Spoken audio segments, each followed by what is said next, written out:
Hi friends, welcome to my channel. ఈరోజు video చాలా ఈజీగా టేస్టీగా చేసుకునే పప్పు మామిడికాయ అండి. వేడివేడి అన్నంలో పప్పు మామిడికాయ వేసుకొని నెయ్యి వేసుకొని కలుపుకొని కొంచెం అలా పచ్చడి నంచుకొని తింటే ఇంకా సూపర్గా ఉంటుందండి. మొదటిసారి వండే వాళ్ళు కూడా ఈ పప్పు మామిడికాయ చాలా ఈజీగా టేస్టీగా చేసుకోవచ్చు. ఇప్పుడైతే మన తయారీ విధానం చూసేద్దాము.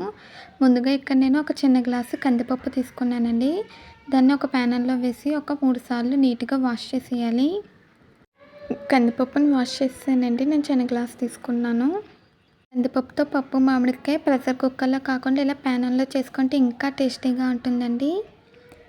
పప్పునైతే వాష్ చేసి అందులో కొన్ని వాటర్ వేసి స్టవ్ మీద పెట్టి ఉడికించుకోవాలండి. మనకి కందిపప్పు సాఫ్ట్గా అయిపోవాలి. అప్పటి వరకు కూడా మనం ఉడికించుకోవాలి. పప్పు ఉడికాక మీకు చూపిస్తానండి. చూడండి ఫ్రెండ్స్, ఇప్పుడైతే మనకి పప్పు ఉడుకుతుంది.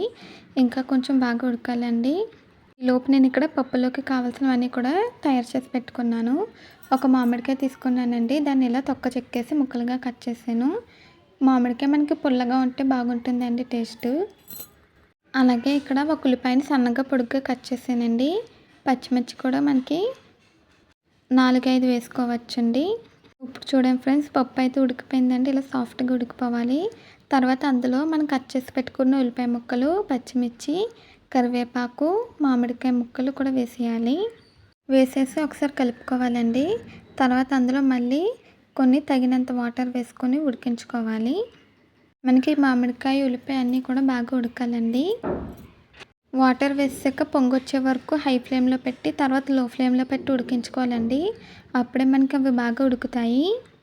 పప్పు మామిడికాయ వేసుకొని వేడివేడి అన్నంలో కలుపుకొని అప్పుడే నంచుకొని తింటే ఇంకా సూపర్గా ఉంటుందండి. కనుక ఫస్ట్ టైం మా ఛానల్ చూస్తున్నట్టయితే ప్లీజ్ లైక్, షేర్, సబ్స్క్రైబ్ చేయండి. ఇప్పుడైతే ఒక 5 నిమిషాల తర్వాత నేను ఇందులో కొంచెం పసుపు, రుచికి సరిపడా ఉప్పు, తగినంత కారం వేసానండి. వేసి ఒకసారి బాగా కలుపుకోవాలి. కలుపుకొని ఇప్పుడు దీన్ని ఉడికించుకోవాలండి. మీకు రైస్తో పప్పు మామిడికాయ ఏ కాంబినేషన్తో తినడం అంటే ఇష్టమో కామెంట్స్లో తెలియచేయండి. పిల్లలకి ఇలా చేసి పెట్టండి, బాగా ఇష్టంగా తింటారు. మా ఇంట్లో అయితే పప్పు మామిడికాయ బాగా ఇష్టపడతారండి.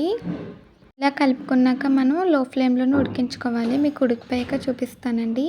చూడండి ఫ్రెండ్స్, ఇప్పుడైతే మనకు ఉడికిపోయిందండి. మామిడికాయ ముక్కలు కూడా చూడండి చాలా సాఫ్ట్గా ఉడికిపోయాయి. ఇలా ఉడికితే మనకి పప్పు అయితే రెడీ అయిపోయినట్టండి. ఇప్పుడు స్టవ్ ఆఫ్ చేసాను. మనకైతే పప్పు మామిడికాయ కోసం ఇవి ఉడికిపోయాయి. పర్ఫెక్ట్గా రెడీ అయిపోయిందండి. ఇప్పుడైతే మనం దీనికి పోపు పెట్టేసుకుందాము. పోపు కోసం ప్యానం పెట్టానండి. అలాగే ఆయిల్ కూడా వేసాను. హీట్ అవుతుంది. ఈలోపు నేను ఇక్కడ వెల్లుల్లిపాయలు, కరివేపాకు, ఎండుమిర్చి తీసి పెట్టుకున్నానండి. ఆయిల్ హీట్ అయ్యాక వెల్లుల్లిపాయలు వేసి తర్వాత ఆవాలు, జీలకర్ర, ఎండుమిర్చి, కరివేపాకు వేసి వేయించాలండి. వీటిని ఫ్రై చేసుకోవాలి. ఈ పోపు మనకి పప్పుకి ఎక్స్ట్రా టేస్ట్ని ఇస్తుందండి. చాలా బాగుంటుంది. చూడండి ఫ్రెండ్స్, ఇప్పుడు పోపు ఫ్రై అయిపోయిందండి. స్టవ్ ఆఫ్ చేసాను. ఈ పోపుని మనం పప్పులో వేసేసుకుందాము. ఇప్పుడు ఒకసారి మిక్స్ చేసుకోవాలండి. అంతేనండి, చాలా ఈజీగా టేస్టీగా మనకి వేడివేడిగా పప్పు మామిడికాయ రెడీ అయిపోయింది. ఈ పప్పు మామిడికాయ వేడివేడి అన్నంలో నెయ్యి వేసుకుని కలుపుకొని తింటే ఇంక సూపర్గా ఉంటుందండి. ఈ వీడియో నచ్చిందా అండి? నచ్చితే ట్రై చేస్తారా? ట్రై చేస్తే ఎలా వచ్చిందో కామెంట్స్లో తెలియచేయండి. ఈ వీడియో నచ్చితే ప్లీజ్ లైక్ చేయండి, షేర్ చేయండి, సబ్స్క్రైబ్ చేయండి. అలాగే పక్కనున్న బెల్ ఐకాన్ క్లిక్ చేయండి. ఈ వీడియో నచ్చితే మీ ఫ్రెండ్స్కి, రిలేటివ్స్కి షేర్ చేయండి. ఈ వీడియో నచ్చితే కామెంట్ చేయండి. మళ్ళీ కొత్త వీడియోతో కలుద్దాం. Bye friends.